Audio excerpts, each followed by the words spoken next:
Welcome back to Smiles and Scars, the place where every story reminds us that life is made of battles and victories, of pain and strength, and that even in the darkest hours there can be light. Here, we dive into tales that test the soul, stories that wound and heal at the same time, because scars are proof that we survived, and smiles are proof that we kept going. Settle in, because tonight's story is not just about corruption and betrayal, but about a mother, her son, and justice that no badge could shield against. The afternoon sun dipped low over Maplewood Drive, painting the street in soft orange hues. The small houses lined up neatly, each with its own story, each hiding secrets behind closed doors. At the very end of the lane stood an old, weathered home. Its paint had faded, its garden was wild with roses and lavender, but it carried a warmth you could feel the moment you stepped inside. Inside lived Evelyn Seagal. She was in her late 70s, her silver hair pulled back in a neat bun, her hands wrinkled from years of work and love. To the neighborhood kids, she was Grandma Evelyn, always ready with cookies or advice. To the mailman, she was the kind lady who asked about his children every morning.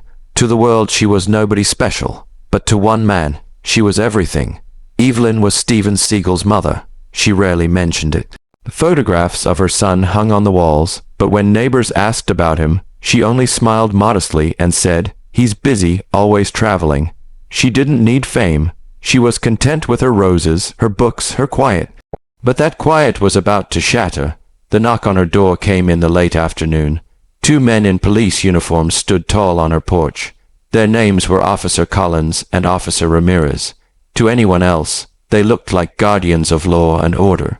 But beneath the uniforms beat hearts poisoned with greed. "Ma'am," Collins said, flashing a smile that didn't reach his eyes, "we're with the precinct. We're checking the neighborhood after reports of suspicious activity. May we come in?" Evelyn, ever polite, nodded. "Of course, would you like some tea?" "Tea would be great," Ramirez replied, smirking as he followed her inside. The men scanned the house as though they owned it. Collins's eyes darted to a stack of bills on the counter.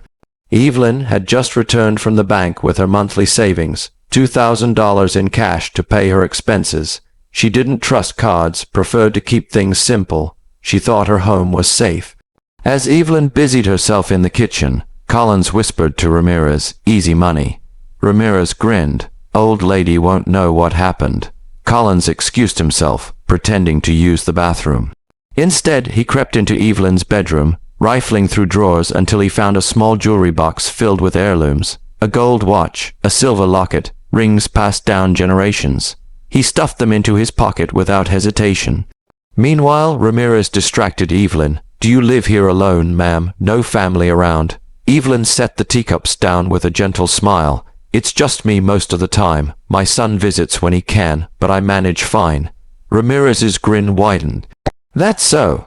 When Collins returned, the envelope of cash had already disappeared from the table. Evelyn didn't notice right away. She was too busy offering them sugar for their tea, too trusting to suspect the men meant her harm. After a few minutes, the officers stood. "Everything seems in order, ma'am. You stay safe now." "Thank you, officers," Evelyn said warmly, walking them to the door. When the door closed, silence filled the house. Evelyn walked back to the table and froze. The envelope was gone. Her hands trembled. She searched the counters, the drawers, under the table. Nothing. Her heart pounded as she hurried to her bedroom and gasped. Her jewelry box was missing. The realization struck hard. The police, the men she trusted, they had stolen from her. Tears welled in her eyes. She reached for the phone, dialing the station, but halfway through the number she stopped. If they were corrupt, who could she trust? She was alone, or at least she thought she was. Slowly, she picked up another phone, one reserved for only one name. She dialed her son. Thousands of miles away, Steven Seagal answered. His voice was calm, steady, deep. "Hello, Steven," Evelyn whispered, her voice breaking. "They stole from me." His tone sharpened. "Who?" "2 officers. They said they were checking the neighborhood. They took my money, my jewelry. Steven, they wore badges." For a moment, silence. Then Steven's voice, low and dangerous. "I'll be there." "Steven, no, I don't want trouble." But he had already hung up. The following evening the town felt different. The streets seemed heavier, the air tense, though no one could explain why. Evelyn sat quietly in her living room, nervous but comforted by the knowledge that her son was coming. She knew his world was larger, darker, filled with battles she could never imagine. But to her, he would always be the boy she raised, the man she prayed for. A black car pulled up in front of the house. Out stepped Steven Seagal, tall, broad, dressed in black. His presence alone shifted the energy of the block. Neighbors peeked through curtains, whispering in disbelief. He walked inside without a word. Evelyn rose, tears in her eyes. "Steven." He embraced her gently. "I'm here, Mom." She held on to him, trembling. They took everything. Steven pulled back, his eyes calm but burning with restrained fury. "I'll make this right." He sat with her as she described the officers, their names, their faces, the false kindness. Every word sharpened his resolve.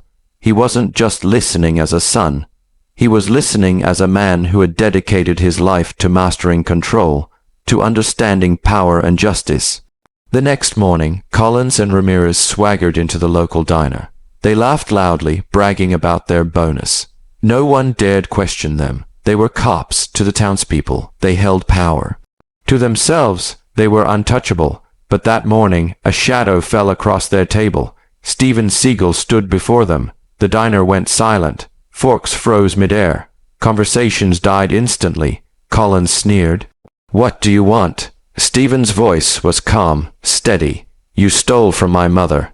Ramirez laughed nervously. "Your mother, old lady Evelyn. Look, pal, you got the wrong idea." Steven leaned in, his eyes unblinking. "I don't get the wrong idea. I get the truth." Collins pushed his chair back, trying to look tough. "Careful who you accuse. We're officers of the law." Steven's lips curved into the faintest smile. "A badge doesn't make you the law. Your actions do." The diner watched, holding its breath.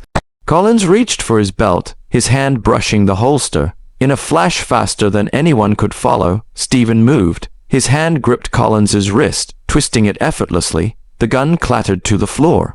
Collins howled in pain. Ramirez lunged, but Steven pivoted, redirecting his momentum, slamming him onto the table without breaking a sweat. Coffee spilled, plates shattered. The diner erupted in gasps. Steven's voice cut through the chaos. "You stole from a defenseless woman. You thought no one would stand for her. You were wrong." Collins groaned, struggling, but Steven's grip was iron. "We'll report you. Do it." Steven interrupted. "Report me? But first, return what you took." Ramirez, pinned and humiliated, spat. "You can't prove anything." Steven's eyes narrowed. "I don't need to prove it. I already know." With a final twist, he forced Collins to his knees. The officer cried out, his pride shattered. Okay. The money's in the locker at the station. The jewelry too." The diner erupted in murmurs. People recorded with their phones, eyes wide at the confession. Steven released them, letting them crumble in disgrace. "Justice isn't about power. It's about honor. Remember that, if you can." He turned, walking out of the diner, his presence like a storm leaving in silence. The officers slumped, broken not by fists but by truth. Later that day, Evelyn's doorbell rang. On her porch stood a small box. Inside were her jewelry, her money, and a note. "We're sorry." She clutched it to her chest, tears streaming, not from sadness but from pride. That night, Steven sat with her in the living room. She touched his hand gently. "You didn't have to come all this way." He smiled softly. "For you, Mom, I'll always come." The town never forgot what happened. The story spread, whispered from house to house, diner to diner. The tale of two corrupt officers who thought they could prey on the weak, only to discover that weakness can sometimes carry the strongest protector. And Evelyn, she returned to her roses, her books, her quiet. But now, when neighbors looked at her, they saw more than a kind old lady. They saw resilience. They saw strength. They saw the mother of a man who reminded them that justice doesn't always wear a badge. It lives in those who refuse to stand by when the innocent are harmed. That's what we bring you here on Smiles and Scars. Stories that remind us of who we are when tested. Stories where scars mark survival and smiles mark victory. If this story touched you, stay with us, because there are many more to tell, each one a reminder that even in betrayal, courage can rise. This is Smiles and Scars. Until next time.